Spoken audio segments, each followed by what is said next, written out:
নমস্কার বন্ধুরা, আমি মধুমিতা মধুস কিচেন থেকে আজ যেটা নতুন রান্না করে দেখাচ্ছি। রান্নাটার নাম হলো কড়াই কিমা। রান্নাটা করতে গেলে একটা মশলা তৈরি করতে হবে, সেই মশলাটা তোমাদের দেখিয়ে দিচ্ছি। 1 চামচ জিরে, গোটা জিরে, 2 চামচ গোটা ধনে, 4টে শুকনো লঙ্কা, 1 চামচ মৌরি, 1 চামচ কেশরি মেথি আর গোটা গরম মশলা, একটা দারচিনি, 4টে এলাচ আর লবঙ্গ। এইগুলো একটু তেল ছাড়া খালি কড়ায় একটু নাড়িয়ে নেবো, গরম করে নেবো, তারপরে এটাকে গুঁড়ো করে মশলা করে নেবো। এবার ইন্ডাকশানটা আমি জ্বালিয়ে দিচ্ছি।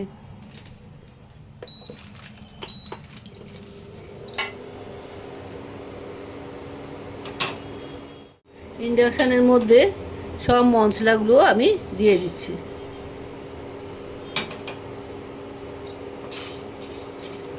মশলাগুলো দিয়ে যখন সুন্দর একটা গন্ধ বেরোবে তখন মশলাটা নামিয়ে নিতে হবে এবং গুঁড়ো করে নিতে হবে। দারচিনিটাকে ভেঙে দিলাম।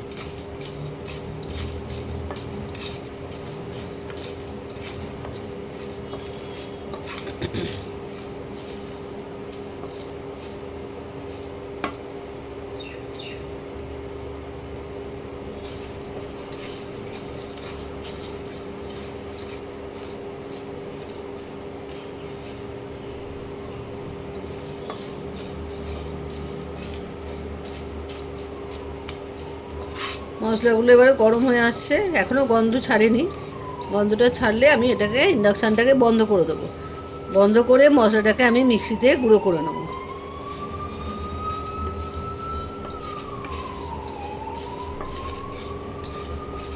মশলাগুলো কিন্তু কন্টিনিউ এবার নাড়াতে হবে, না নাড়ালে প্রতিটা মশলা গরম হবে না।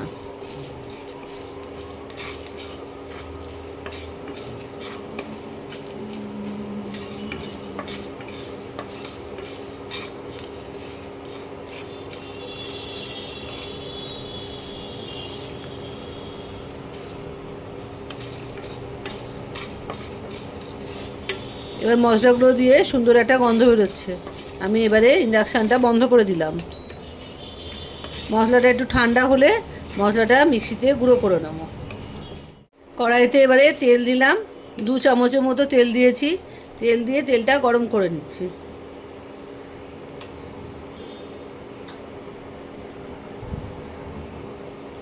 তেলটা গরম হলে ছোট ছোট করে আলু কেটে রেখেছি, এই আলুটা একটু লাল লাল করে ভেজে নেব।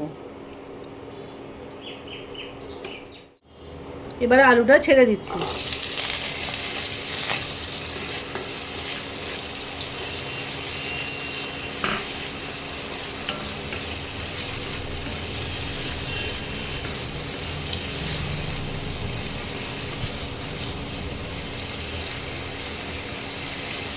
আলুগুলো একটু লাল লাল করে ভেজে নিই। আলুগুলো লাল লাল করে ভেজে নিচ্ছি। এর থেকে বেশি আর ভাজা হবে না, পুরো লাল লাল হবে না, এরকম হবে। এবার আলুগুলো তুলে নিচ্ছি।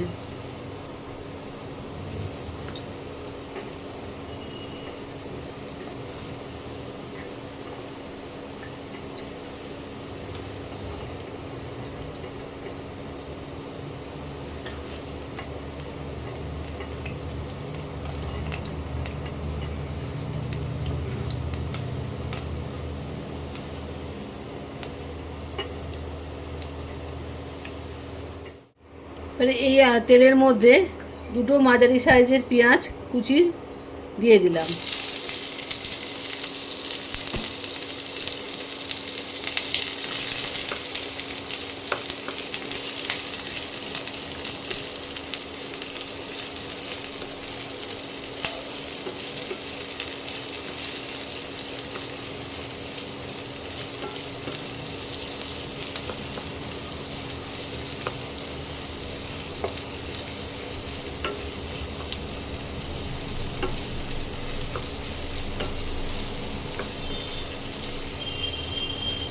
পেঁয়াজগুলো একটু ভাজা ভাজা হোক, তারপরে অন্য মশলাগুলো দেব। পেঁয়াজের কাঁচা ভাবটা কেটে যাক। পেঁয়াজটা কাঁচা ভাবটা কেটে গেছে। এবারে আমি মুরগির মাংসের কিমাটা দিয়ে দেবো।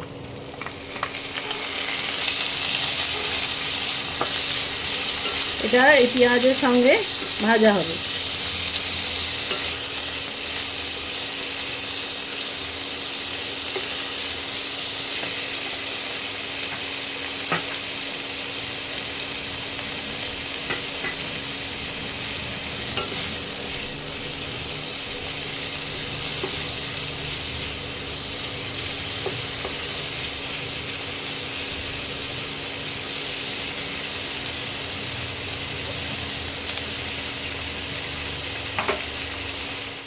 যে টমেটো কুচিয়ে রেখেছিলাম, এই টমেটোগুলো দিয়ে দিলাম।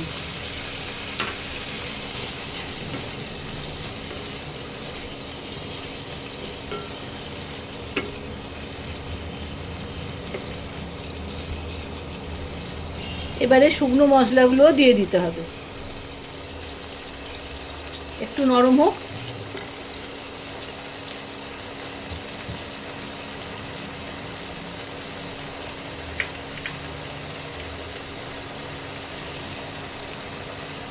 পরিমাণ মতো লবণ দিলাম।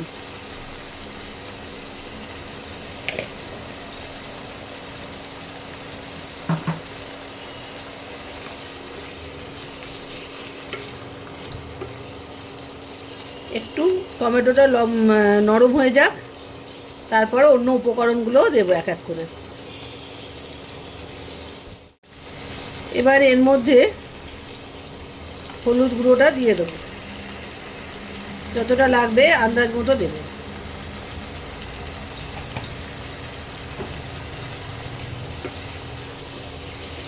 যে মশলাটা আমি ভেজে গুঁড়ো করে রেখেছি তার মধ্যে লঙ্কা দিয়েছিলাম, তাই এখন শুকনো লঙ্কার গুঁড়ো অল্প দিতে হবে, কারণ তাহলে ঝালটা বেশি হয়ে যাবে।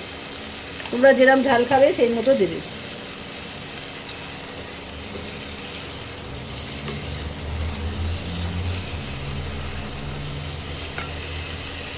যে মশলাটা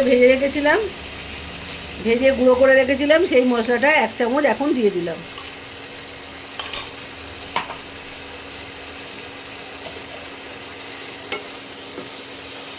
এবার মশলাটা ভালো করে কষাতে হবে।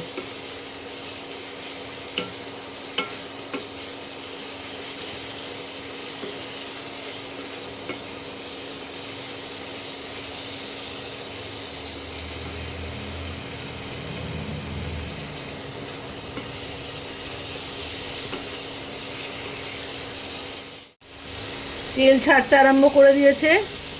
এবারে আমি ভেজে রাখা আলুগুলো দিয়ে দেবো।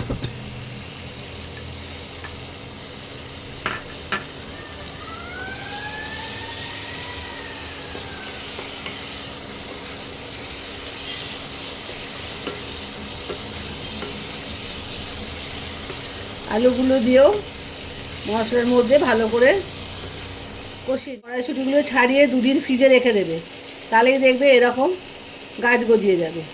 এইটা দিয়ে করলে খেতে খুব ভালো লাগে। আর এটা এই অঙ্কুর বেরোনো কড়াইশুঁটিগুলো খুব পুষ্টিগুণে ভরপুর, সেই জন্যে এরকম করে রান্না করবে, শরীরের পক্ষেও ভালো।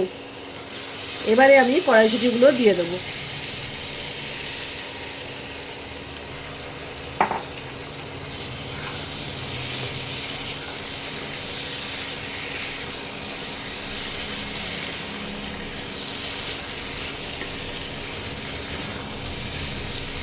ভালো করে মশলার মধ্যে এটা মিশিয়ে নিতে হবে কড়াইশুঁটিগুলোকে। ভালো করে এভাবে কড়াইশুঁটিগুলোকে মশলার মধ্যে মিশিয়ে তারপরে জল দিতে হবে। কিছুক্ষণ নাড়াচাড়া করে নিলাম। এইবার মশলাটার তরকারিটার মধ্যে জল দেবো।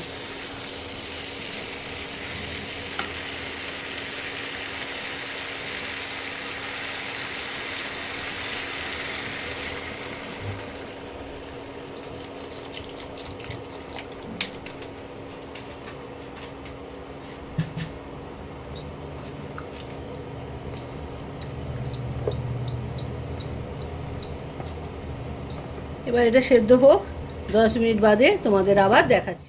বন্ধুরা 10 মিনিট হয়ে গেছে, আলু সেদ্ধ হয়ে গেছে, আলু মটর সব সেদ্ধ হয়ে গেছে। এবার যে ভাজা মশলাটা আমার করা ছিল, এই ভাজা মশলাটা এবারে দিয়ে দেবো। বাকি হাফ দিয়ে দিয়েছিলাম, আর হাফ এখন দিয়ে দেবো।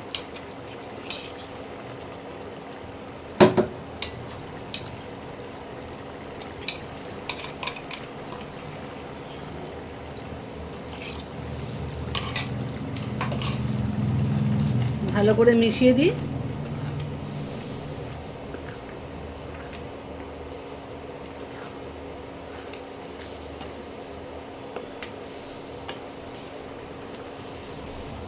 এবার ধনেপাতা একটু উপর থেকে ছড়িয়ে দেবো।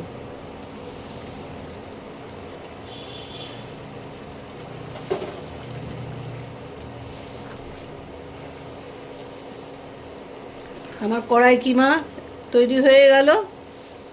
বন্ধুরা তোমরাও রান্না করে খাবে, আর বন্ধুদের মধ্যে শেয়ার করো। কড়াইশুঁটির এরকম রান্না তোমরা সবাই মিলে করে খেও, খুব ভালো লাগে খেতে। রুটি দিয়ে তো খুবই, রুটি পরোটা দিয়ে খুবই ভালো লাগে। তোমরাও করে খেও আর বন্ধুদের মধ্যে শেয়ার করো।